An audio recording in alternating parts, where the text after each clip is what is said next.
R C B back to back success ಕಾಣ್ತಾ ಇದೆ.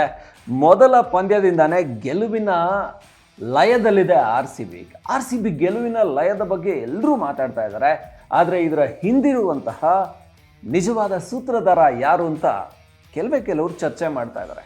ನಿಜವಾದ ಸೂತ್ರಧಾರ ಆರ್ ಸಿ ಬಿ ಗೆಲುವಿನ ಹಿಂದಿರೋದು ಯಾರು ಅಂತ ನಿಮಗೂ ಕುತೂಹಲ ಇರುತ್ತಲ್ವಾ? ಇದು ಆರ್ ಸಿ ಬಿ ಗೆಲುವಿನ ಬಗ್ಗೆ ಯಾಕೆ ಹೇಳ್ತಾ ಇದ್ದೀನಿ ಅಂತ ಹೇಳಿದರೆ, ಪ್ರತಿ ಬಾರಿ ಆರ್ ಸಿ ಬಿ ಸೋಲಿನ ಬಗ್ಗೆ ಬೇಜಾರು ಮಾಡ್ಕೊಂಡು ಬೈಕೊಂಡಿದ್ದವ್ರು ನಾವೆಲ್ಲ ಅಲ್ವಾ? ಆರ್ ಸಿ ಬಿ ಪದೇ ಪದೇ ಸೋಲ್ತಾ ಇದೆ. ಕೋಚ್ ಯಾರು ಬರ್ತಾರೋ, ಡೇನಿಯಲ್ ವೆಟೋರಿ ಅಂತೆ, ಮೈಕ್ ಹೆಸನ್ ಅಂತೆ, ಯಾರು ಬಂದರೂ ಸರಿ ಮಾಡಲ್ಲ. ಈ ಮೋ ಬೊಬಾಟು, ಈ ಆ್ಯಂಡಿ ಫ್ಲವರ್ ಏನಪ್ಪ ಮಾಡ್ತಾರೆ, ಇವ್ರು ನೋಡಿದರೆ ಫಸ್ಟ್ ಡೇ ಆಕ್ಷನಲ್ಲಿ ನಿದ್ದೆ ಮಾಡ್ತಾ ಇದ್ರಾ ಅಂತ ನಾವೇ ಬೈದಿದ್ವಿ. ಸೊ ಸರಿಯಾದ ಟೀಮ್ನ ಸೆಲೆಕ್ಟ್ ಮಾಡ್ತಾ ಇಲ್ಲ, ಯಾಕೆ ಇವರು ಇಂಡಿಯನ್ ಪ್ಲೇಯರ್ಸ್ನ ತಗೋತಾ ಇಲ್ಲ, ಇಂಡಿಯನ್ ಕೋರ್ನ ಸೆಲೆಕ್ಟ್ ಮಾಡ್ಕೋತಾ ಇಲ್ಲ ಅಂಥೇಳಿ ನಾವೇ ಬೈದಿದ್ವಿ. ಬಟ್ ಇಂಡಿಯನ್ ಕೋರ್ ಸುತ್ತಮುತ್ತ ನಾವು ಬೇರೆ ಪ್ಲೇಯರ್ಸ್ನ ತೊಗೊಂಡ್ವಿ ಅಂತ ಅವರು ಹೇಳಿದರು, ದಿನೇಶ್ ಕಾರ್ತಿಕ್ ಕೂಡ ಹೇಳಿದರು. ಆದರೆ ಅದ್ಯಾಕೋ ಸರಿ ಅನಿಸಿರಲಿಲ್ಲ. ನಾನು ಕೂಡ ಹೇಳಿದ್ದೆ, ಅಂದರೆ ಇಂಡಿಯನ್ ಕೋರ್ ಎಲ್ಲಪ್ಪ ಇದೆ ನಿಮ್ಮ ಹತ್ರ. ಇಂಡಿಯನ್ ಕೋರ್ ಅಂದರೆ ಯಾರು? ವಿರಾಟ್ ಕೊಹ್ಲಿ ಒಬ್ಬರಿದ್ದಾರೆ. ಆಮೇಲೆ ಇಂಡಿಯನ್ ಕೋರ್ ಅಂದರೆ ನಿಮಗೆ ರಜತ್ ಪಟಿದಾರ್ ಇದ್ದರು, ಆಲ್ರೆಡಿ ಅವ್ರನ್ನ ರಿಟೈನ್ ಮಾಡ್ಕೊಂಡಾಗಿತ್ತು. ಯಶ್ ದಯಾಳ್ ಅನ್ನೋದಕ್ಕೆ ಅವರು ಅನ್ಕ್ಯಾಪ್ಡು, ಅವ್ರನ್ನ ಟ್ರಸ್ಟ್ ಇಟ್ಟು ಅವ್ರನ್ನ ರಿಟೈನ್ ಮಾಡ್ಕೊಂಡಿದ್ರು. ನೀವು ಇಂಡಿಯನ್ ಕೋರ್ ಅಂದರೆ ಈಗ ಮುಂಬೈ ಇಂಡಿಯನ್ಸ್ ಥರ ಸೂರ್ಯಕುಮಾರ್ ಯಾದವ್, ರೋಹಿತ್ ಶರ್ಮಾ, ಹಾರ್ದಿಕ್ ಪಾಂಡ್ಯ, ಜಸ್ಪ್ರೀತ್ ಬುಮ್ರಾ, ಈ ಇಂಡಿಯನ್ ಕೋರ್ನ ಇಟ್ಕೊಂಡು ಜಸ್ಪ್ರೀತ್ ಬುಮ್ರಾ ಪಕ್ಕದಲ್ಲೊಬ್ಬ ಟ್ರೆಂಟ್ ಬೋಲ್ಟು, ರೋಹಿತ್ ಶರ್ಮಾ ಪಕ್ಕಕ್ಕೊಬ್ಬ ರಯಾನ್ ರಿಕಲ್ಟನ್ನು ಇಲ್ಲ ವಿಲ್ ಜಾಕ್ಸು, ಸೂರ್ಯಕುಮಾರ್ ಯಾದವ್ ಅಕ್ಕಪಕ್ಕದಲ್ಲಿ ಫಿನಿಷರ್ಸು, ಇವ್ರನ್ನ ಬಿಲ್ಡ್ ಮಾಡೋದು ತಾನೇ ಇಂಡಿಯನ್ ಕೋರ್ ಅಂದರೆ. ನೀವು ಇಲ್ಲಿ ವಿರಾಟ್ ಕೊಹ್ಲಿ, ರಜತ್ ಪಟಿದಾರ್ ಇಬ್ಬರು ಇಟ್ಕೊಬಿಟ್ಟು ಇಂಡಿಯನ್ ಕೋರ್ ಸುತ್ತಮುತ್ತ ಅಂತ ಬಿಲ್ಡಪ್ ಕೊಡ್ತಾ ಇದ್ದೀರಲ್ಲ ಅಂತ ನಾವು ಬೈದಿದ್ವಿ. ಅದು ಕರೆಕ್ಟ್ ಆ್ಯಕ್ಚುಲಿ ಬೈದಿರೋದು. ಆದರೆ ಈಗ ದಿನೇಶ್ ಕಾರ್ತಿಕ್ ಇಲ್ಲಿ ನಿಜವಾದ ಈ ಗೆಲುವಿನ ಸೂತ್ರಧಾರ. ಯಾಕಂದರೆ ಒಂದು ಫಾರಿನ್ ಕೋರನ್ನು ಚೆನ್ನಾಗಿ ಸೆಲೆಕ್ಟ್ ಮಾಡಿದ್ದಾರೆ. ಫಾರಿನ್ ಪ್ಲೇಯರ್ಸನ್ನು ಏನು ಆಡಿಸ್ತಾ ಇದ್ದಾರಲ್ಲ, ಇವರು ಕರೆಕ್ಟಾಗಿ ಟೀಮ್ಗೆ ಕಾಂಟ್ರಿಬ್ಯೂಟ್ ಮಾಡ್ತಾ ಇದ್ದಾರೆ, ಸಿಚುವೇಷನಲ್ಲಿ ಆಡ್ತಾ ಇದ್ದಾರೆ. ಫಿಲ್ ಸಾಲ್ಟ್ ಸಖತ್ತಾಗಿ ಆಡಿದರು. 2 ಮ್ಯಾಚ್ಗಳಲ್ಲಿ ಒಂಥರ ಮ್ಯಾಚ್ ವಿನ್ನಿಂಗು. ಮೊದಲ ಪಂದ್ಯದಲ್ಲೇ ವಿರಾಟ್ ಕೊಹ್ಲಿ, ಫಿಲ್ ಸಾಲ್ಟ್, KKRನ್ನು ಬಡ್ದು ಅಟ್ಟಿದ್ರು ಅಂತಲೇ ಹೇಳ್ಬೋದು. ಆಮೇಲೂ ಫಿಲ್ ಸಾಲ್ಟ್ ತನ್ನ ಪರ್ಫಾರ್ಮೆನ್ಸ್ ಸಖತ್ತಾಗಿ ಮಾಡ್ತಾರೆ, ಇಲ್ಲ ಒಳ್ಳೆ ಫೀಲ್ಡಿಂಗ್ ಮಾಡ್ತಾರೆ. 1 ಮ್ಯಾಚ್ 2 ಮ್ಯಾಚ್ ಫೇಲ್ ಆಗಿರ್ಬೋದು, ಆದರೆ ಆ ಟೈಮಲ್ಲಿ ಬೇರೆಯವರು ಟಿಮ್ ಡೇವಿಡ್ ಪರ್ಫಾರ್ಮ್ ಮಾಡ್ತಾರೆ. In case Tim David fail ಆದ್ರು ಅಂದರೆ ಈ ಕಡೆ ಲ್ಯಾಮ್ ಲಿವಿಂಗ್ಸ್ಟೋನ್ ಒಂದು 50 ಹೊಡೆದಿರ್ತಾರೆ. ಆಮೇಲೆ ಇಲ್ಲಿ ಬಹಳ ಮುಖ್ಯವಾಗಿ ದಿನೇಶ್ ಕಾರ್ತಿಕ್ ಮಾಡಿದ ಮತ್ತೊಂದು ಕೆಲಸ ಅಂದರೆ ಜಿತೇಶ್ ಶರ್ಮಾರನ್ನು ಏನು ಇವ್ರನ್ನ ಓವರ್ ಆಗಿ ಇವರಿಗೆ ಅಂದರೆ ಬಿಡ್ ಮಾಡಿದರು. ಪಂಜಾಬ್ ಅವರು ಇವ್ರನ್ನ ರಿಟೈನ್ ಮಾಡ್ಕೊಳ್ಳೋದಕ್ಕೆ ಅಮೌಂಟ್ ಹೇಳಿದರು, ಅಂದರೆ ಈ ಹೆಚ್ಚು ಎಷ್ಟು ಕೊಡ್ತೀರಾ ಅಂತ. ಸೊ ಆರ್ ಸಿ ಬಿ ಅವರು ಓವರಾಗಿ ಹೇಳ್ಬಿಟ್ರಪ್ಪ, ಜಿತೇಶ್ ಶರ್ಮಾ ಒಂದು 6-8 crore ಒಳಗೆ ಬರ್ತಾಯಿದ್ರು, ಯಾಕೆ ಇವ್ರಿಗೆ ಇಷ್ಟರವರೆಗೂ ಹೋಗಬೇಕಾಗಿತ್ತು ಆರ್ ಸಿ ಬಿ ಅಂಥೇಳಿ ಅನಿಸ್ತು. ಅದು ಆ್ಯಕ್ಚುಲಿ ಆ ಸಿಚುವೇಶನ್ಗೆ ಜಿತೇಶ್ ಶರ್ಮಾ ಬೇಕಾಗಿರಲಿಲ್ಲ ಅಷ್ಟಕ್ಕೆ.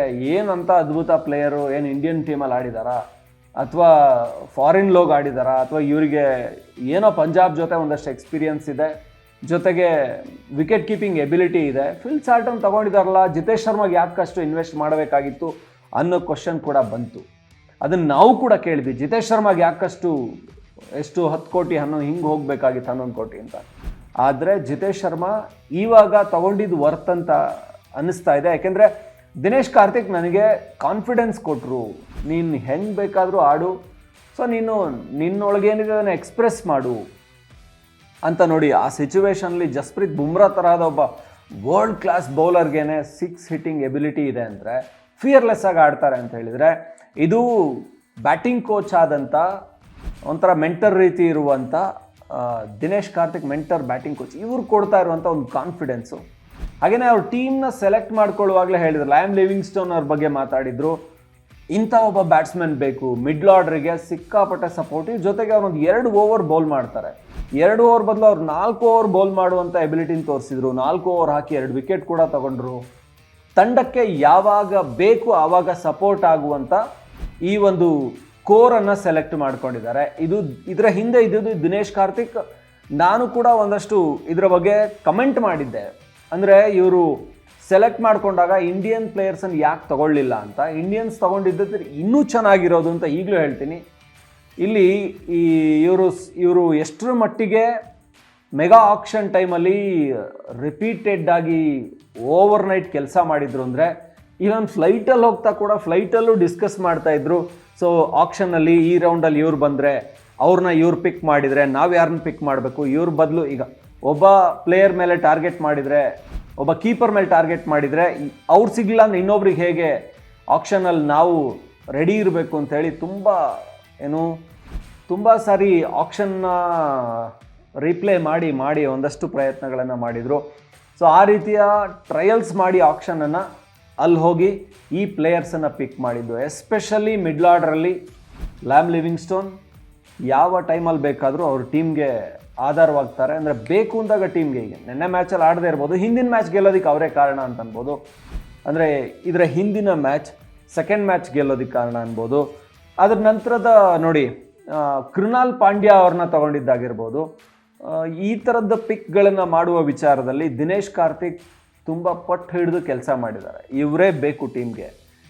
ಕೀಪಿಂಗಲ್ಲಿ ಜಿತೇಶ್ ಶರ್ಮಾನೇ ತಗೊಳ್ಳೋಣ, ಒಳ್ಳೆ ಫಿನಿಷರ್ ಆಗ್ತಾರೆ, ಜೊತೆಗೆ 6 ಹಿಟ್ಟಿಂಗ್ ಎಬಿಲಿಟಿ ಚೆನ್ನಾಗಿದೆ, 360 ಡಿಗ್ರಿ ಎಲ್ಲಿಗೆ ಬೇಕಾದರೂ ಹೊಡೆಯುವಂಥ ಎಬಿಲಿಟಿ ಇರುವಂಥ ಬ್ಯಾಟರ್. ಈ ರೀತಿಯಲ್ಲಿ ಒಂದಷ್ಟು ದಿನೇಶ್ ಕಾರ್ತಿಕ್ ತಮ್ಮ ಗೇಮ್ ಪ್ಲ್ಯಾನ್ನ ಇಲ್ಲಿಗೆ ಅಡಾಪ್ಟ್ ಮಾಡಿದ್ದಾರೆ. ಸೊ ತಾವೇನು ಮಾಡಬೇಕು ಅಂದ್ಕೊಂಡಿದ್ವೋ ಸೊ ಅದನ್ನು ಇಲ್ಲಿ ತಾನು ಮೆಂಟರ್ ಆಗಿ, ಕೋಚ್ ಆಗಿ, ಟೀಮ್ ಮೆಗಾ ಆಕ್ಷನ್ನಲ್ಲಿ ಟೀಮನ್ನು ತಗೊಳ್ಳೋ ವಿಚಾರದಲ್ಲಿ ಪಕ್ಕಾ ಟೀಮ್ನ ಸೆಲೆಕ್ಟ್ ಮಾಡ್ಕೊಂಡಿದ್ದಾರೆ. ಇವತ್ತು ಎಲ್ಲ ಎಕ್ಸ್ಪರ್ಟ್ಸ್ ಹೇಳ್ತಾ ಇರೋದು RCB 11 ಸಖತ್ತಾಗಿದೆ. RCB 11 ಎಷ್ಟು ಬ್ಯಾಟಿಂಗ್ ಡೆಪ್ತ್ 7, 8, 9th ಕೂಡ ಬ್ಯಾಟ್ ಮಾಡುವ ಮಟ್ಟಿಗೆ ಏನಾದ್ರು ಇಂಪ್ಯಾಕ್ಟ್ ಸಬ್ ತಗೊಂಡ್ರೆ ಅಲ್ಲಿವರೆಗೂ ಬ್ಯಾಟ್ ಮಾಡ್ತಾರೆ. ಬೌಲಿಂಗಲ್ಲಿ ಒಂದು 5-6 ಬೌಲಿಂಗ್ ಆಪ್ಷನ್ಸ್ ಇದೆ RCB ಹತ್ರ. ಭುವನೇಶ್ವರ್ ಕುಮಾರ್, ಜೋಶ್ ಹ್ಯಾಸಲ್ವುಡ್, ಯಶ್ ದಯಾಳ್, ಆಮೇಲೆ ನಿಮಗೆ ಕೃಣಾಲ್ ಪಾಂಡ್ಯ, ಲ್ಯಾಮ್ ಲಿವಿಂಗ್ಸ್ಟೋನ್, ಹೀಗೆ ಇನ್ನೊಬ್ಬ ಬೌಲಿಂಗ್ ಮಾಡಿಸ್ತೀನಿ ಅಂತ ಹೇಳಿದರೆ ಇನ್ನೂ ಆಲ್ರೌಂಡರ್ ಆಪ್ಷನ್ ತುಂಬ ಚೆನ್ನಾಗಿ ಇಟ್ಕೊಂಡಿದ್ದಾರೆ RCB. ಇದನ್ನು ನೋಡಿದಾಗ ದಿನೇಶ್ ಕಾರ್ತಿಕ್ ಇಲ್ಲಿಯವರೆಗೂ RCB ಏನು ಪರ್ಫಾರ್ಮ್ ಮಾಡ್ತಾ ಇದೆಯಲ್ಲ ಅದರ ಗೆಲುವಿನ ಹಿಂದಿರುವಂಥ ಸೂತ್ರಧಾರ.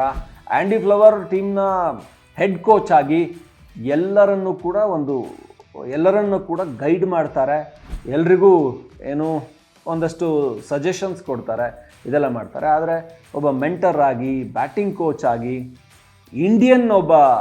ಇಂಡಿಯನ್ ಪ್ಲೇಯರ್ ಆಗಿ ಗೊತ್ತಿರುತ್ತೆ ಎಲ್ಲೆಲ್ಲಿ ಯಾರ್ಯಾರನ್ನ ಫಿಲ್ ಮಾಡಬೇಕು, ಯಾವ್ಯಾವ ಸ್ಲಾಟ್ಗೆ ಯಾರ್ಯಾರು ಬೆಸ್ಟು, ಇಂಡಿಯನ್ ಕಂಡೀಷನ್ಸ್ ಗೊತ್ತಿರುತ್ತೆ ತುಂಬ ಚೆನ್ನಾಗಿ, ಇಂಡಿಯನ್ ಪಿಚ್ಚಸ್ ಬಗ್ಗೆ ತುಂಬ ಚೆನ್ನಾಗಿ ಗೊತ್ತಿರುತ್ತೆ ಆ್ಯಂಡಿ ಫ್ಲವರ್ಗಿಂತ. ಹಾಗಾಗಿ ದಿನೇಶ್ ಕಾರ್ತಿಕ್ ಅವರು ಇಲ್ಲಿಯವರೆಗೂ ಆಗಿರುವಂಥ ಗೆಲುವಿನ ಹಿಂದಿರುವಂಥ ನಿಜವಾದ ಸ್ಪಿರಿಟ್ ಆ್ಯಂಡ್ ರೂವಾರಿ ಅಂತ ಹೇಳ್ತಾ, ಸೊ ಈ ರೀತಿಯ ಮತ್ತಷ್ಟು ಅಪ್ಡೇಟ್ಸ್ ಒನ್ ಇಂಡಿಯಾ ಕನ್ನಡದಲ್ಲಿ IPLನ ಅಪ್ಡೇಟ್ಸನ್ನು ನಿಮ್ಮ ಮುಂದೆ ತರ್ತಾ ಇರ್ತೀವಿ. ನೋಡ್ತಾ ಇರಿ ಒನ್ ಇಂಡಿಯಾ ಕನ್ನಡ.